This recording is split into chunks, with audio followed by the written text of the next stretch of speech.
तुमचं अन्नपूर्णा किचनमध्ये खूप खूप स्वागत आहे.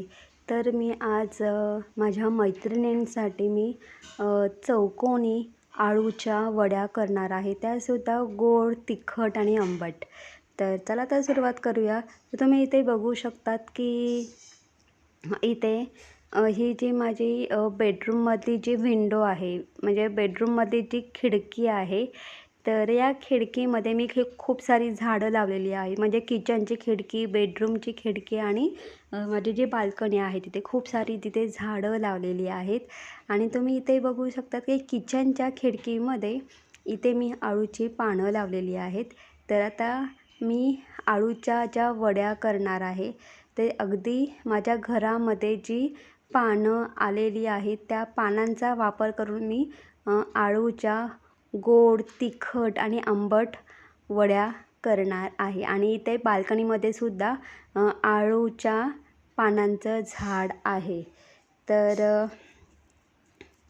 अशा पद्धतीने मी ही जी पानं आहेत कट करून घेतलेली आहेत. तर तुम्ही इथे बघू शकतात, इथे मी चिंच घेतलेली आहे, गूळ घेतलेलं आहे. तर आपल्याला चिंचेचा कोळ करायचा आहे आणि हे जे गूळ आहे तर गुळाचं पाणी करून घ्यायचं आहे. तर इथे मी गरम पाणी केलेलं आहे, ते चिंचेमध्ये ॲड केलेलं आहे. दोघांमध्ये मी गरम पाणी ॲड केलेलं आहे. आणि ते हा जो गूळ आहे तर तुम्ही तुमच्या आवडीनुसार घेऊ शकता. तुम्हाला किती गोड पाहिजे, कमी जास्त त्यानुसार. तर इथे मी अगदी मोठे 2 चमचे इथे मी गूळ घेतलेला आहे आणि तो एकदम बारीक कट करून घेतलेला आहे. चिंच घेतलेली आहे, त्यामध्ये पाणी ॲड केलेलं आहे. आता झाकण ठेवून हे आपल्या साईडला ठेवून द्यायचं आहे साधारणपणे अर्धा ते पाऊण तास. आता इथे ही मी आळूची पानं घेतलेली आहेत. ही जी आळूची पानं आहेत, मी ही आळूची पानं स्वच्छ अशी धुवून घेतलेली आहेत. आता ही जी आळूची पानं आहेत तुम्ही इथे बघू शकतात की ही आळूची जी पानं आहेत ही काळ्या देठाची आळूची पानं आहेत. त्यामुळे ही पानं अजिबात खाजवत नाही. जी हिरव्या देठाची आळूची पानं असतात ती खाजवतात. आणि हिरव्या देठाच्या आळूच्या पानांसाठी तुम्हाला चिंचेचा खूप जास्त वापर करावा लागतो. चिंच आणि गूळ हे खूप जास्त प्रमाणात घ्यावं लागतं. तर इथे मी जे आळूच्या वड्या करत आहे ते काळ्या देठाची जी आळू असते त्या आळूच्या पानांच्या मी वड्या करत आहे. आता इथे आपला हा पान घ्यायचा आहे, फोल्ड करायचा आहे आणि फोल्ड करून पूर्ण असं रोल करून घ्यायचं आहे. रोल करून घेतल्यानंतर मध्ये अशी चीर पाडायची आहे आणि चीर पाडून एकदम नंतर आपल्याला एकदम अशी बारीक चिरून घ्यायची आहे. आता मी तुम्हाला एकच सांगते की इथे आपण ज्या आळूच्या वड्या करतो, खूप जणांचं असं आहे की अरे अळूच्या वड्या करायच्या म्हणजे खूप म्हणजे बोलतात ना की त्याची खूप मोठी प्रोसेस आहे, त्याची खूप जास्त असा वेळ लागतो. तर जर तुम्ही अशा पद्धतीने जर अळूच्या वड्या केल्यात तर अगदी अर्ध्या ते पाऊण तासामध्ये अळूच्या वड्या तयार होतात. तुम्हाला म्हणजे जास्त वेळ लागणार नाही. अगदी सोपी अशी पद्धत मी तुम्हाला इथे सांगणार आहे. तर इथे अशा पद्धतीने आपल्याला ही जी अळूची पानं आहे कट करून घ्यायची आहे. तर मी कैचीचा वापर केलेला आहे. तर कैचीने अगदी पटापट आपल्याला ही पानं कट करता येणार आहे. आणि तुम्हालाही माहिती आहे अळूची जी पानं असतात ती आपण शक्यतो साधारणपणे कोण लाटून घेतं, कोण म्हणजे अळूची पानं एकावरती एक ठेवून मग करतात. आपण तसं काही करणार नाहीत. अगदी झटपट अशा पद्धतीने आपण अळूच्या वड्या करणार आहोत. तर इथे अशा पद्धतीने मी सगळी पानं बारीक चिरून घेतलेली आहेत. इथे मी शेंगदाणे घेतलेले आहेत. आपल्या इथे शेंगदाण्याचा कूट करून घ्यायचा आहे. त्याचबरोबर आणि ते मी शेंगदाण्याचा कूट का केलेला आहे, कारण ह्या शेंगदाण्याच्या कुटाने सुद्धा आळूची वडी खूप सही लागते आणि एकदम कुरकुरीत होते. तर इथे ह्याच गाण्याच्या भांड्यामध्ये मी आलं, लसूण, मिरची आणि कढीपत्ता याची पेस्ट करून घेणार आहे. आणि इथे मी मिरच्या तुम्ही तुमच्या आवडीनुसार घेऊ शकतात. इथे मी कमी तिखट मला जास्त तिखट नको आहे म्हणून मी अगदी मिरच्या खूप कमी घेतलेल्या आहेत. जर तुम्हाला जास्त तिखट हवं असेल त्यानुसार तुम्ही मिरच्या ॲड करू शकतात. इथे मी आलं लसूण मिरची कढीपत्त्याची पेस्ट तयार करून घेतलेली आहे. आता इथे आपल्या चिंचेचा कोळ करायचा आहे. अर्धा तास होऊन गेलेला आहे. हे जे चिंच आहे पूर्ण आपल्याला हाताने कुस्करून घ्यायची आहे. त्यानंतर गाळणी घ्यायची आहे. गाळणीने छान मस्त हे चिंचेचा कोळ आपल्याला गाळून घ्यायचा आहे अशा पद्धतीने. तर तुम्ही इथे बघू शकतात की आळूची वडी करण्यासाठी इथे आपलं साहित्य तयार आहे. सर्वप्रथम मी इथे पानं बारीक चिरून घेतलेली आहे. इथे मी बेसन पीठ घेतलेलं आहे एका बाउलमध्ये मी तांदळाचं पीठ घेतलेलं आहे. शेंगदाण्याचा कोट करून घेतलेला आहे. चिंचेचा कोळ करून घेतलेला आहे आणि गुळाचं पाणी तयार करून घेतलेलं आहे. प्लस आलं लसूण मिरची आणि कढीपत्ता याची पेस्ट तयार करून घेतलेली आहे. आता ह्याच बाउलमध्ये ज्यामध्ये आपण पानं बारीक चिरून घेतलेली आहे त्यामध्ये आपल्याला बेसन पीठ ॲड करायचं आहे. त्यानंतर तांदळाचं पीठ ॲड करायचं आहे. त्यानंतर शेंगदाण्याचं कूट ॲड करायचं आहे.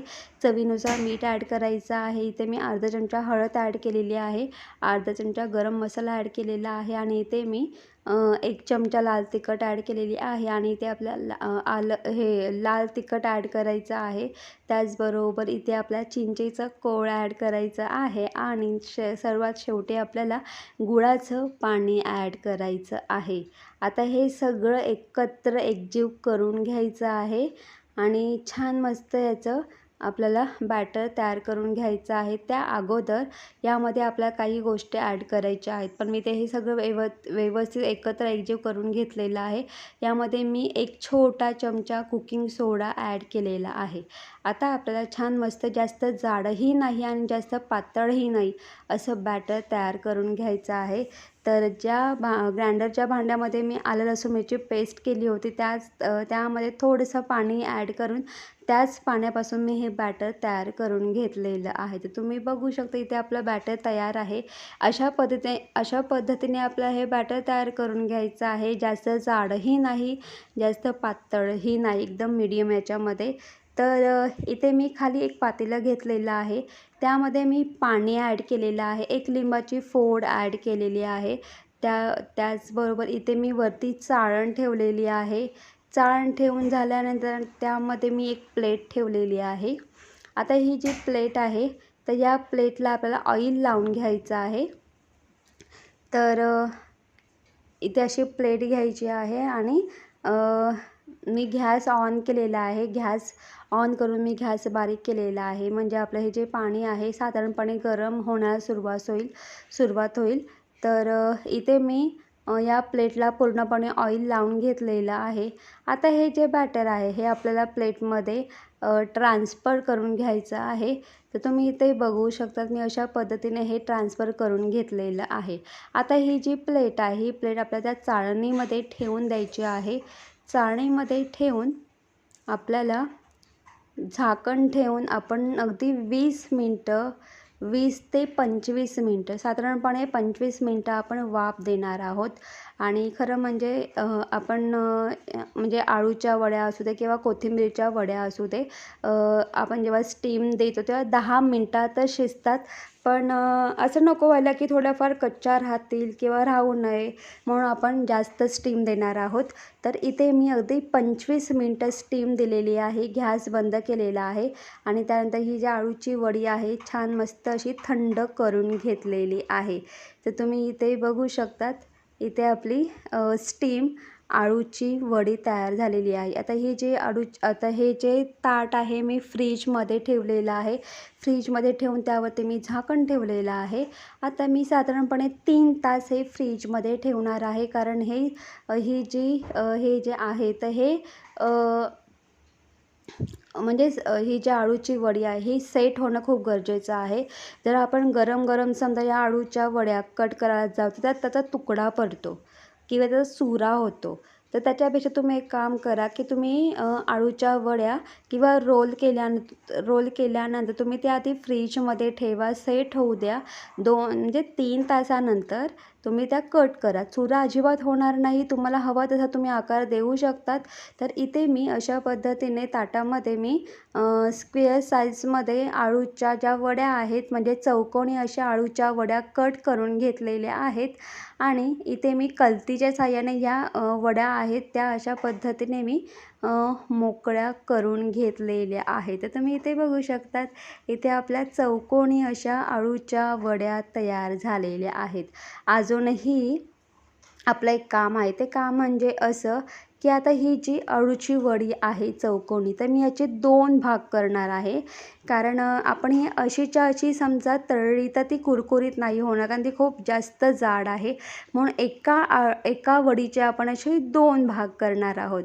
तर इथे अशा पद्धतीने आपल्याला वडीचे असे 2 भाग करायचे आहेत, जेणेकरून आपण जेव्हाही या आळूच्या वड्या तळू तेव्हा त्या छान मस्त कुरकुरीत, क्रिस्पी, गोड, आंबट आणि तिखट लागतील. आणि कोथिंबीर वडी असू दे का आळूची वडी असू द्या, त्या कुरकुरीत खायची मजाच खूप वेगळी असते. म्हणून आपल्याला अशा पद्धतीने एका वडीचे असे 2 भाग करून घ्यायचे आहेत. अशा पद्धतीने मी हे कट करून घेतलेलं आहे. तर अशा पद्धतीने एका वडीचे 2 भाग मी करून घेतलेले आहेत. आता एका साईडला मी ऑइल गरम करायला ठेवलेलं आहे. आता छान मस्त ऑइल गरम करून घ्यायचं आहे आणि या ऑइलमध्ये आपल्या ह्या ज्या वड्या आहेत छान मस्त अशा तळून घ्यायच्या आहेत. आणि अजून एक गोष्ट सांगते, ह्या ज्या वड्या आहेत अगदी ब्राऊन होईपर्यंत आपल्या या वड्या तळून घ्यायच्या आहेत. आणि एक गोष्ट मी तुम्हाला आवर्जून सांगेल, यामध्ये आपण म्हणजे गूळ आणि चिंचेचा वापर केलेला आहे. त्यामुळे जेव्हा तळताना खूपच हलक्या किंवा डार्क ब्राऊन होण्याची खूप शक्यता असते. तुम्ही इथे बघू शकतात, अशा पद्धतीने अगदी ब्राऊन होईपर्यंत या वड्या तळून काढायच्या आहेत. ह्या ज्या वड्या आहेत आतून सॉफ्ट आणि बाहेरून खूप क्रिस्पी आणि कुरकुरीत असतात. तर मी अशा पद्धतीने या वड्या तळून घेतलेल्या आहेत. आता ज्या बाकीच्या वड्या आहेत त्यासुद्धा मी अशा म्हणजे एका पाठीमागे एक अशा बॅचेस करून मी या तळून काढत आहे. आणि ह्या ज्या वड्या आहेत ना, अप्रतिम लागतात, अमेझिंग लागतात.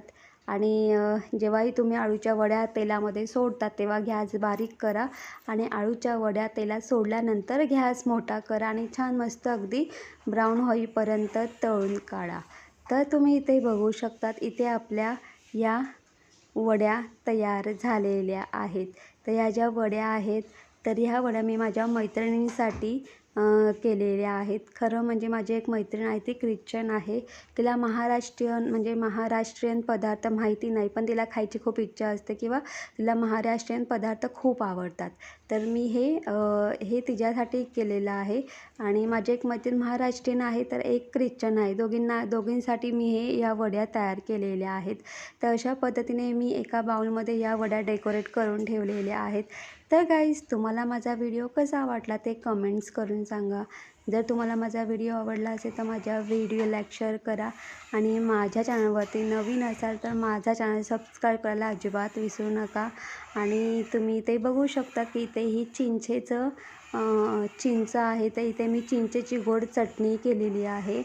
तर फायनली इथे माझ्या आळूच्या वड्या आणि गोड चटणी तयार झालेली आहे. आणि या आळूच्या ज्या वड्या आहेत त्या तुम्ही शेजवान चटणी किंवा आपली खोबऱ्याची चटणी किंवा गोड चटणी किंवा अजून टोमॅटो सॉस किंवा चिंचेची जी चटणी असते त्याबरोबर तुम्ही खाऊ शकता. इथे मी आळू वड्यांच्या सोबत चिंचेची चटणी केलेली आहे. या वड्या खूप छान मस्त लागतात, आंबट, गोड, तिखट आणि गोड चटणीबरोबर तर आहा, काय बोलूच शकत नाही, अमेझिंग लागतात. नक्की ट्राय करून बघा. जर तुमच्या घरी कधी पाहुणे आले असतील तर त्या पाहुण्यांसाठी नक्की ट्राय करा. माझ्या मैत्रिणींना या आळूच्या वड्या खूप आवडल्या. नक्की ट्राय करा. चला तर बाय बाय. पुन्हा एकदा एका नवीन व्हिडिओमध्ये भेटूया.